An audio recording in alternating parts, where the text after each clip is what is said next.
Welcome. My name is Asanda, and this is the Assy channel where we defy all society's norms by keeping it real. So welcome to the 4th episode of Discussions That Grow the Mind, and today's topic I'm so excited for. It's not politics, it's not boring stuff, it's sci-fi. So anyone who's watched Black Mirror knows that it's like a very dystopian sci-fi type series, and each episode is different. So each episode discusses like a sci-fi topic but commenting on a social issue, right?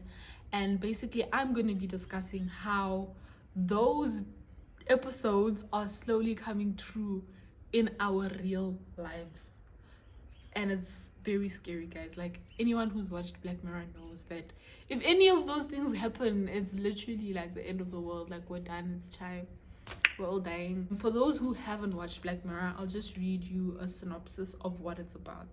Black Mirror is a British dystopian science fiction anthology series. I don't know what that means, right? And it uses themes of technology and media to comment on social issues. Well, because it's sci-fi, it's very futuristic, so they're commenting on social issues that we could have in the future. I basically handpicked a few of my favorite or like episodes that had me thinking for like long, and I'm going to be discussing them today. I know there's a lot more episodes where it's like this could happen, like it's very much possible, but I picked 4 episodes that I can relate to actual things that are happening in our current day that literally could be us in the next few years. Brace yourself, it's terrifying. So episode 1 that we'll be discussing today is titled Nosedive. Lacey is lost. She's lost herself in this world where she thinks that her value is equivalent to her points. 2 stars? 2 stars? Wasn't a meaningful encounter.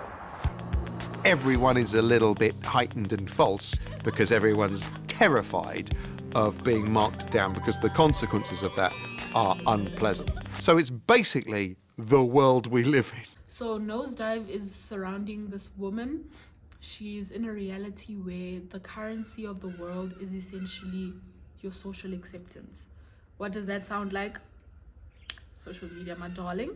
Followers and likes. However, the difference in the episode is that the currency of your likes, your rating that shows when people look at you, like if you want a house but your rating is like a 3 point what, you can't get a house, you can only get a flat, for example. It's essentially where our world could be leading. It's quite terrifying. I saw a TikTok that was like kind of solidified this idea in my mind that it could literally be happening. This guy literally went to a party, and at the party, like, he wasn't invited or anything. He just showed the security guards that I have 1 million followers, can you please let me in? I think I'll try to find the TikTok so I can play it for you guys. But like, he literally just showed the security his TikTok, and then they allowed him in the party, and people like started like treating him like he's some celebrity, when it's literally just an app that he developed that shows like him on live stream with 1 million followers or something, which is sad, guys. Like, our world is it's going to shambles. So I'm live right now with 42,000 people on Instagram. What do you want to say to my audience? I made an app called Parallel Live that makes it look like you're live streaming with tens of thousands of people watching to see how people treat you differently when they think you're famous. We're in Miami, bitch! And immediately they started filming me. I think Drake just joined. Drake, come live with us. Drake. But then the girl that was flirting with me tried to upgrade to Drake. Can I come over? I had to humble her. Oh man, he disconnected, I'm sorry. Luckily, she got over it quickly. I then went home and took a nap. I then went back out to the most exclusive art gallery in Miami where tickets are $1,000. So I'm live right now with 24,000 people on Instagram. I was wondering if they come check out your art event. Not only did he let me in, This is just for the VIP art collector. he then introduced me to the celebrities that were there. Absolutely. About 18,000 people watching. They were shouting out their people. Then I became the celebrity and people wanted to be in my live stream. This day felt like something out of a movie. If you want to experience what it's like to be famous, check out my app Parallel Live. And the second episode is Joan is Awful. What about? Oh my god. She even has your hair. That's Selma Hayek? Bingo. How's the coffee? Dog shit. I did not say that like that. This is an adaptation of Joan's life. Can everybody that has Streamberry watch this? Hey, how you doing out there? Cool. Fuck! So in this episode, we see the main character. Her name is Joan, and she's essentially a normal, like, very terrible person that's just living her life, and she's going about her day until she gets home, and then she decides to watch something with her man, only to find that the show that they're watching is an AI movie of her actual life, which is like so scary. OpenAI released an AI called Sora Ai on, was it last week? Yeah, last week, the 15th of February. So essentially this is like it's a video. So you have, like, isn't you have the AIs that can make photos? This is a video creating AI. So you basically type in your prompt and it can create like HD video. I'll show you a clip just to give you an idea of what it is, but it literally just creates HD video from prompt. So imagine if you could put in a script what that AI could be able to do. It could literally create a movie, which is insane to me, right? So this just shows that, like, the episode in Joan is Awful is possible, because we sign, like, I feel like a lot of the time when you just doing subscriptions to something, you accept TNCs that you don't even read. And now the problem with Joan is that she just accepted the T's and C's and she didn't read them, and now they made a show about her. And we all know that there's a data problem. If you say something on your phone, like if you say I'm hungry, you will see an advertisement about food or something. I don't know, but it's so scary to me that, like, now it's coming to life. Another thing that verified, like, this becoming possible is that, like, a few weeks ago there was like there was a lot of noise about Taylor Swift and the AI that was created of her doing, like, sexual stuff. But I didn't see it, but I just read about it, and I feel like we've all seen some form of AI that is replicating another person, a real life person, and it looks realistic, which is terrifying, guys, because this like, the development of video AI last year was very bad. Like, there's a clip of Will Smith eating pasta that was, you know, the standard of where video AI is, but now it's like HD. So imagine now if it gets into the wrong hands, or a child, guys, like a child, they'll literally take your whole life and they'll make a movie of it. And the next one, the one that got me so excited for this episode, is called Striking Vipers. Hey, man. Hey, you still awake? You want a game? Okay, what do I do? All right, they showed me in the store. You put the game chip in. Done. Now grab the disc doohickey and stick it upside your head. Left or right side? Doesn't matter.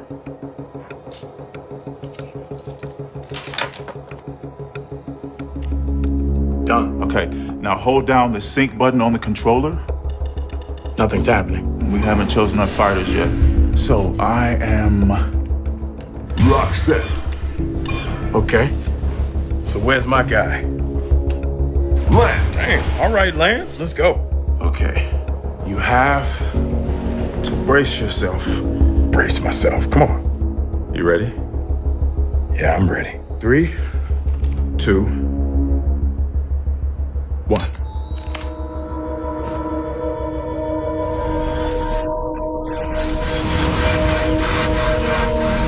Whoa!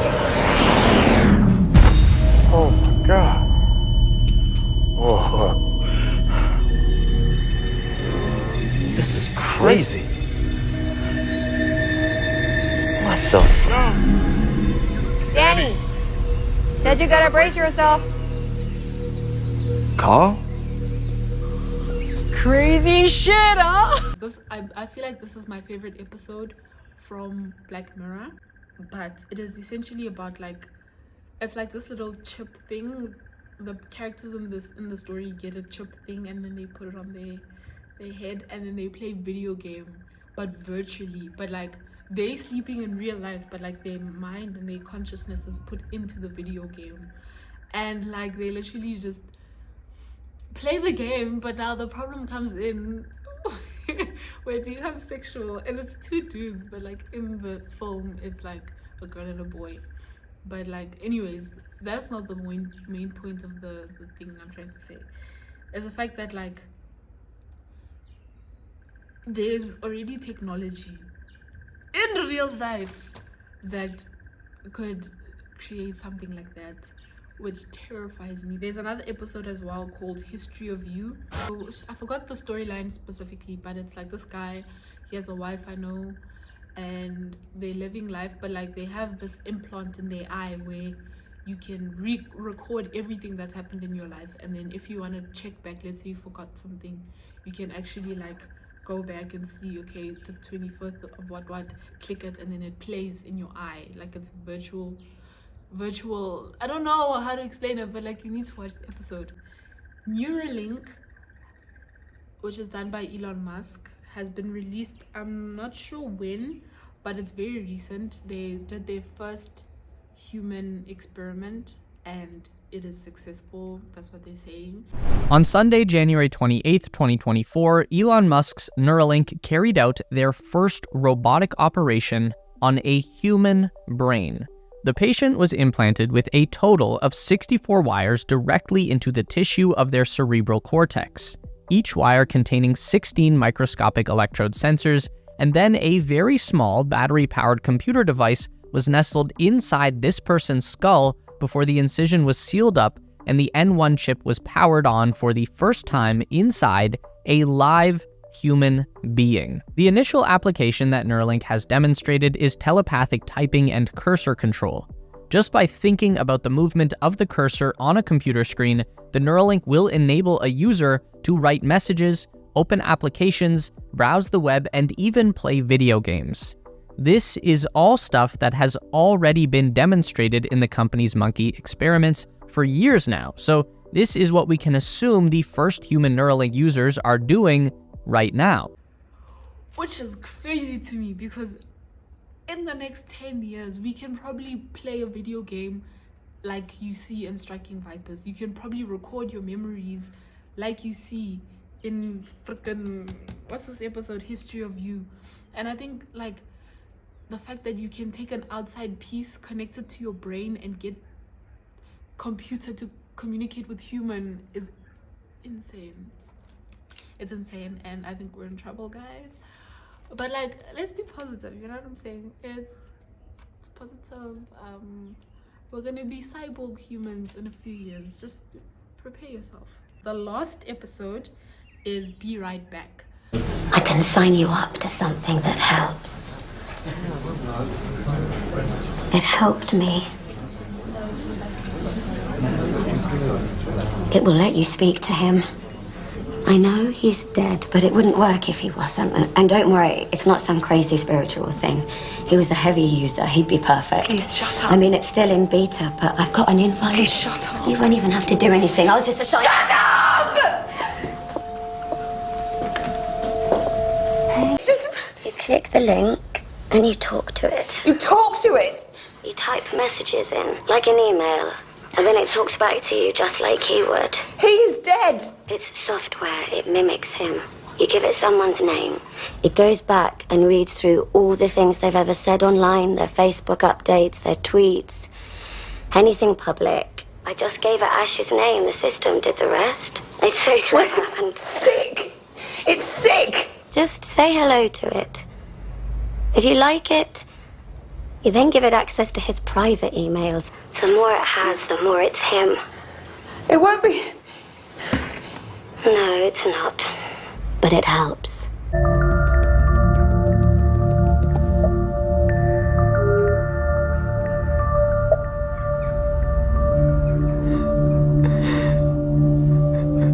So Be Right Back essentially is about this woman who's lost her husband, and she essentially is mourning, and then her friend introduces her to some technology where you can actually speak to your dead husband. Firstly, you can text with this person, so you upload files to the software, and then the AI learns how to speak like the deceased person.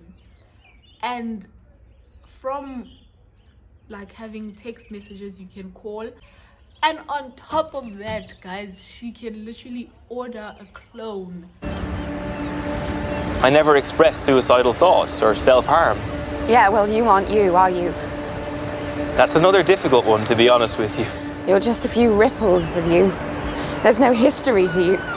You're just a performance of stuff that he performed without thinking, and it's not enough. Come on. I aim to please. Aim to jump, just do it. Okay. If you're absolutely sure. It's insane. And what's scary, the scary thing is that like this technology already exists, guys. It's terrifying. So the first one is the chatbot. So obviously we all have ChatGPT, we all have access to it, but then there's been tests by Microsoft. I know they had an AI called Tay. So they gave this AI essentially a Twitter platform, and then it would learn everything, that's all the data that it's being fed from Twitter, and it can have a personality on Twitter. However, this experiment failed because it started being racist, and it started saying like very derogatory things, and it just went wrong. But the fact that like machines can learn to behave like people is terrifying. So it's very much possible. Like you could literally take all the files of your text messages with your deceased partner and upload them to an AI, and you can have a conversation as if it's your husband, and it's not. It's freaking not. And another one, the voice one, is there's also technology.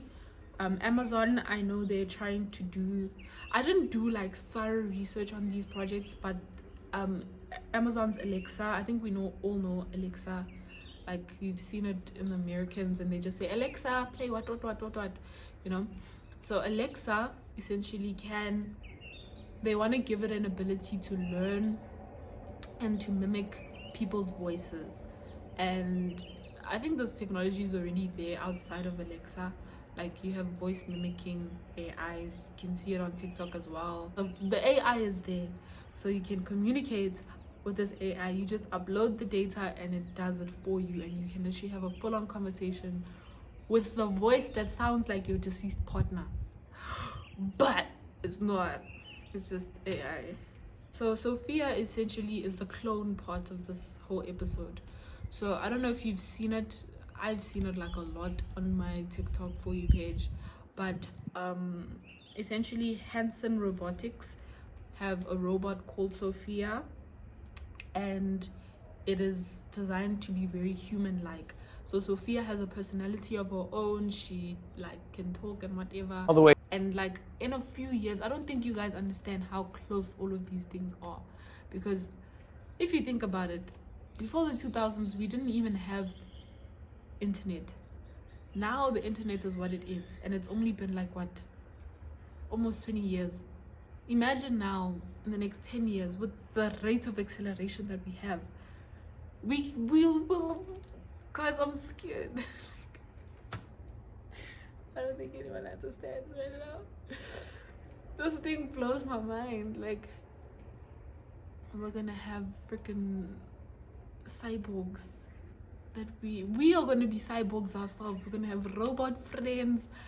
We literally gonna watch TV of real people's lives, AI movies that don't have real actors. Like, yo, I'm terrified. Guys, those are all the episodes that I'm discussing today. They literally blew my mind. I had to say something about it. I hope you guys enjoyed this episode, because I freaking loved it, and I can't wait. I don't know if Black Mirror is coming back. I'm sorry that I spoiled everything for those who haven't watched it yet, but you'll be strong. Go watch Black Mirror, I tell you, so that you can be aware and start seeing these things. You know what I'm saying? Grow your mind and understand that, hey, These rich billionaires are coming to kill us, Papa. They're coming to steal all your data and make a movie about you. And with that said, I hope you enjoyed this episode. I hope you will follow and subscribe and you enjoyed the video. Yeah. Okay, bye guys.